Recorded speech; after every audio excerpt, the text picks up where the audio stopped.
Anđela Đurišić slušala je suočavanje Aleks Nikolić i Zvezdana Slavnića u pubu, a zatim izdramila jer su pred njom pričali u šiframa. Njih dvoje su izašli ispred i ona je krenula da urla kako želi istinu, a zatim je dobila naređenje da ode u spavaću sobu kako bi on na miru pričao sa Nikolićevom. Rekla sam da te nakon ovog jutros neće oprati ni Dunav ni Sava nakon onoga što si rekao Anđeli jutros, rekla je Zorica. Sram te bilo, rekla je Anđela.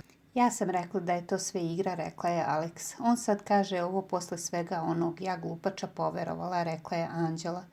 Meni je drago što se namislilo da je igra, rekao je Zvezdan. Ne, ja sam rekla da se ti igrao, sa moje strane nije igra, čim sam se igrala. Posumnjala sam da se ti igraš, rekla je Aleks. Šta sam ja trebao da posumnjam? Šta si mi rekla danas, pitao je Zvezdan.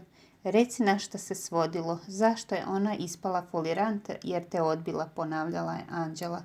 Ispala si neiskrena i ti se igrala, rekao je Zvezdan. Meni je nebitno šta ona, nego šta si ti, vikala je Anđela na Zvezdana. Reci koje stvari ste pričali, rekla je Anđela. Nemoj ti da ulaziš u priču, ćuti, ovo nema veze sa tobom, odbrusio je Zvezdan.